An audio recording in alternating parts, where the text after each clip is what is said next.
Son. Bonjour à tous et à tous. Hello, everyone.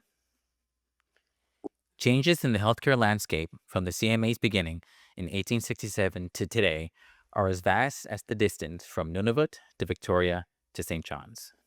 Despite this, that which binds us as physicians endures our dedication to patients and our desire to reimagine health delivery. But the privilege of practicing medicine brings a collective responsibility to confront pressing challenges facing healthcare. In a time of tremendous opportunity, digital health tools and artificial intelligence are having transformative impacts on health delivery. Artificial intelligence can improve workflows, aid in documentation, and help in clinical decision making. As well, it can reduce administrative burden. We're experiencing increasing strain from unnecessary paperwork, which is taking time away from engaging with our patients face to face. Leveraging interoperative health records and other digital tools is key to a better way forward. Harnessing technology also means working with partners to reduce the harmful effects of false health information on patients and the way they make their decisions about their health. This emerging challenge is compounded by a more long standing one: reduced access to primary care. While patients report that their family doctor is their most trusted source of health information, over 1 in 6 don't have access to one in Canada. From medical education to investments in planning and funding of health delivery, our focus on primary care must remain steadfast, given its foundational role in delivering healthcare. My father studied medicine in Lagos before completing his neurology residency at Western University and then a fellowship at the Mayo Clinic. He would later move to St. John's, where he's currently a full professor of medicine at Memorial University. For 35 years, he's been the only epileptologist in Newfoundland and Labrador. The second of 13 children, my mother shouldered responsibility from a very early age. Always a trailblazer, she was one of the first women in her region of Nigeria to attend post secondary education. She got an MBA and applied this to help co found one of the first African community organizations in Newfoundland and Labrador before becoming a serial entrepreneur. It is in this tradition that I understood from a very early age that integrity, dedication, and a vision for a better future can propel even the most unlikely journey. C'est à l'hôpital qu'on guérit, mais c'est dans la communauté qu'on revit. Patients heal from illness in a hospital, but they truly become well in their communities. And today, I have the privilege of serving patients in the very same community that raised me.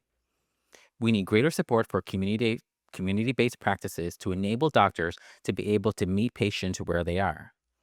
As a primary spokesperson of the CMA, I hope to use this position not only to influence policy, but to change understanding that diverse backgrounds make policy and advocacy efforts more inclusive and more effective. Perspectives of 2S LGBTQIA folks and those with different abilities must be reflected in health system design, delivery, assessment, and implementation. Indigenous ways of knowing, seeing, and doing continue to complement Western knowledge. The term planetary health had not yet been coined, yet Indigenous peoples have been stewarding Turtle Island since time immemorial. We have to be intentional in our efforts to deliver equitable health care to those of all faiths and cultural backgrounds, whether they're situated in rural, urban, or Indigenous communities. True reconciliation requires working alongside First Nations, Inuit, and Métis peoples, using our platform to help identify and remove barriers to health equity. We need Indigenous-led solutions. Un système de santé qui est destiné à fonctionner pour tout le monde doit être façonné et refléter des personnes de tout horizon. A healthcare system that is meant to work for everyone must be shaped by and reflect people of all backgrounds. Coming from a province where water has been so essential, I've heard folks say many times that a rising tide floats all boats.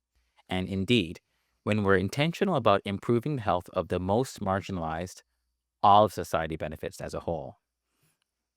A robust, publicly funded healthcare system based on need and not on the ability to pay is such a fundamental way that we in Canada show our care for one another. Among the youngest presidents in CMA history, I hope that my energy for our profession translates into policy change so that those who come after us may inherit a healthier nation. I have the fortune to live, work, and raise my two daughters, Ariana and Farah, in the traditional territories of the Beothuk, Mi'kmaq, Innu, and Inuit. As the first graduate of Memorial University's Faculty of Medicine to ever lead the Canadian Medical Association, I will bring not only the resilience of Newfoundlanders and Labradorians, but also our authenticity and our generosity of spirit. Between Quebec, Ontario, and the Maritimes, 4 medical schools had systematically declined admissions to students due only to the color of their skin. Black bodies denied white coats. Generations of changemakers, mentors, and leaders intentionally excluded from this profession. It is with great humility that I serve as the first Black president in the 159 years of the Canadian Medical Association and the primary spokesperson for this country's most influential health advocacy organization. I honor all of those of the African diaspora who have come before me to make this day come to pass. I may be the first, but I will not be the last. It gives me great hope to see those of all backgrounds that are encouraged to pursue medicine in helping develop a profession that more closely reflects those whom we are called to serve. Nous avons tous des talents uniques que nous pouvons utiliser pour améliorer le système de santé et la santé de chacune de nos communautés. We each possess unique gifts that we must harness to advance health systems and improve health delivery in our communities. Et chez Pupo, merci beaucoup, Megwech. Thank you.